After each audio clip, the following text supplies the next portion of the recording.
So guys, ito yung bagong farm lot na binebenta. So sinimula na sila rito ng lagyan ng daan papasok. So from here hanggang doon sa may nagbabako doon, papunta natin mamaya-maya. 250 meters yan ang layo. Andun na yung farm lot. So ito yung daan na ginagawa nila papasok ng farm lot. So binabako na ngayon to. Mga 10 days lang itong gagawin, itong daan na to. Ayan guys, clearing sila sa sa daan. So mga ilang araw to bago matapos itong daan? More or less 10 days. 10 days? Hindi na rin paabot siguro. Pero pinakamatagal na po yan. Pero ano lang yung papatagin lang na gano'n? Hindi po, pagbakan po ng base cost po yan. Anong klaseng materialis?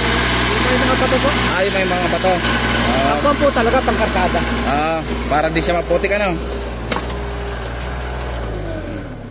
Napuntahan natin, nakita mo. Sabi nga sa akin medyo madawag pa eh. Hindi, pero ito. Kaya lang sabi ko, makita ko lang, may ano ko, ma-present ako dun sa client ko. Ganda po. Patag po. Mukhang mas okay tong location na to Kaya kasi, po pala pinagagawa nila yung daan. Kasi dahil pagka meron tayong ano, tataas pong balyo pag may kasada po. Yan. So ano po yung mga nakatanim nun dyan? Kamuti po, ayan, may kamuti po dyan. May mga kamote. Opo. Yung mga puno. Patag po siya, patag. Ayan, mga kon po. Kawayan? Kawayan. So ito, mga ilang metro na to? Ngayon doon? 150 po. 150? Opo. Malayo. Pero yung 150 po na yon, yun na po mismo ang kanilang kuhan. So ito, talagang ano to? Didiretsuhin pa to? Patag po naman. Yan, ganyan po siya. Ayan. Pagkayari po namin ito naman ang titirahan niyang papatagin siya. Talaga para malinis. So ito matanggal tong kawayan to? Matanggal po yan, kasi dadaan po siya. Gusto niyo po pasukin ang dulo pa? Saan ba ang daan yan? Medyo masukal pa no? Tama nga sabi sa akin, medyo madawag pa. So natin. Di bali at least meron tayong idea kung saan yung mismong location. Pinuntahan po nito sa mga makalawa. So yan, meron silang tulos dito na isa. Yan yung tutumbukin ng kalsada ron. Pasokin pa natin dito sa loob. So bago naman to may turnover sa sa buyer, malinis na ito. Malinis na siya. Itong mangga na to, hindi to mahagip. Nasorbi po ba? Meron po. May talagang tanda po. So yung sorbi na nandoon, yun na yun. Buho, ito sakop tong buho. Ito. Pero puputulin yung huyan. So possible na kung sabihin ang may-ari na wag niyong putulin yung buho, okay lang. Pwede po. Ito po yan. Yan. Doon po yan sisimula. Siguro panghuli yung mga pagputol ng mga buho, no? Hindi po, pagkakonsod, ginawa po yung daan. Diretso po tatanggal po namin. Ayun, hagipin lang siguro ng Pero yung nasa loob ng lote, ay hindi po. Hindi po tatanggalin. Ito po, yan. Ito ang daan po. Ito itong tulos na to.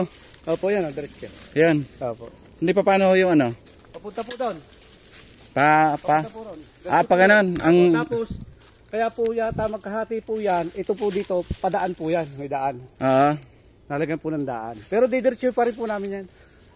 Pero itong tulos na ito is para sa... Yan po yung palatandaan. Ito yung muhon, Opo, yan. May muhon dito. Daan po kasi to. Tapos kaya po dalawa, parang bubutasin po namin to pag naman. Ito na po ang hatian nila. Yan po yan, yung kahati na yan. Yan, meron pang dyan, Yung muhon na yan, yan? Yan po yung maging daan. Lahok ng daan po. Ito saka ito, yung lapad. Okay. So ito yung muhon na to. 5 meters po yan. Saka yung nandoon, yan yung merong vlog na kulay dilaw. 5 meters ang lapad. Na yan ay tumutumbok doon sa papuntang kalsada. Yan. Tapos, yung lote nakaganito, nakalan na ganon. Pag ganun po ang lote po niyan, tingnan niyo po. Saglit Kasi meron pang tulos dun eh. Tapos yan po magiging daan.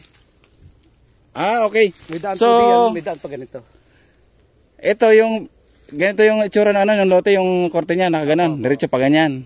Ano pa rin po kasi yan. Puro buho pala ano. Ang dami po. Hindi, dito lang po sa lugar yan. Dito lang po sa papuntang ko na yan. Doon, patag po yan. Malinis po dyan. Doon sa area na yan. Pero yung ano, yung bakanting lote, ito, yung wala pang. Ito po, yan po. Yung titignan ko sa ano. Ito Ito mismo. Okay. Tingnan po yung dito patag. Malinis po dito. Ito lang po mabuhuan. Kabila. Para makita yung pinakadulo nila.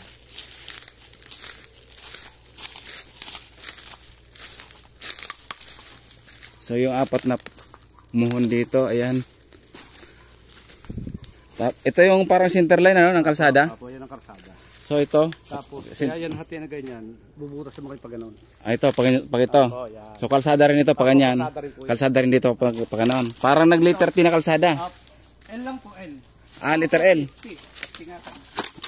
Liter T yun. Parang ano siya. Nakatumbok sa ano, sa farm.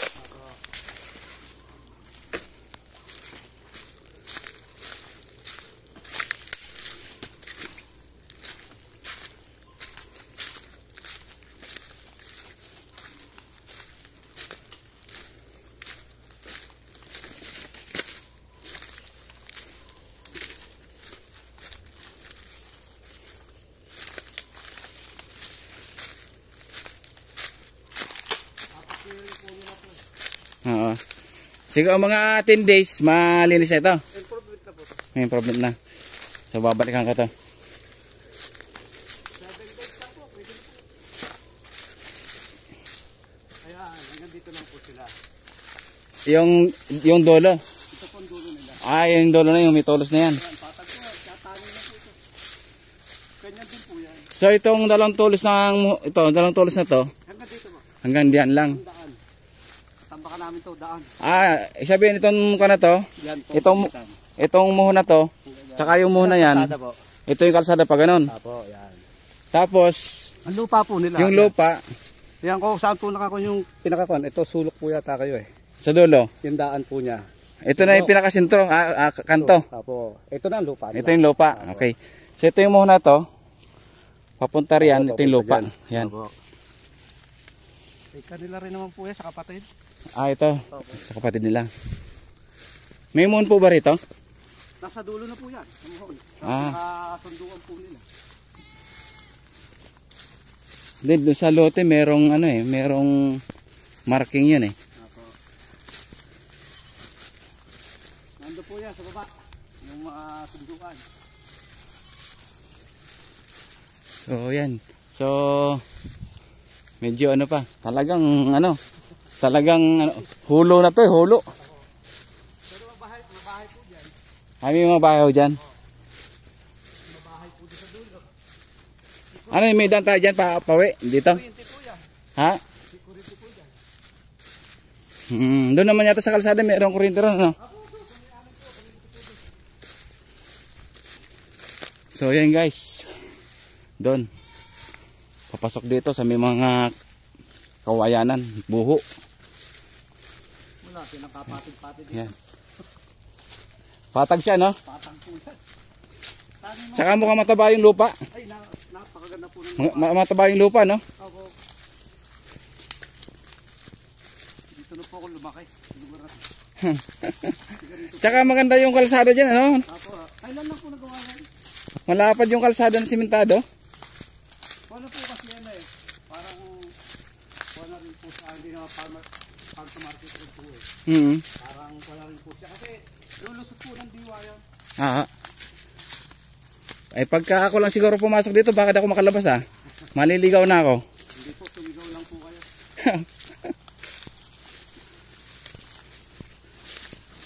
At pagka wala sumagot, ay wala na. Yan, naikot natin yung kagubatan. Ito, palabas na tayo. Nagki-clearing sila, first day pala nila ngayon na nagki-clearing. Ito yung unang araw nila. So 10 days lang daw nila to gagawin. Yung papasok. Okay na daw yun. Baka nga wala pang 10 days. So mabilis ang improvement. Okay.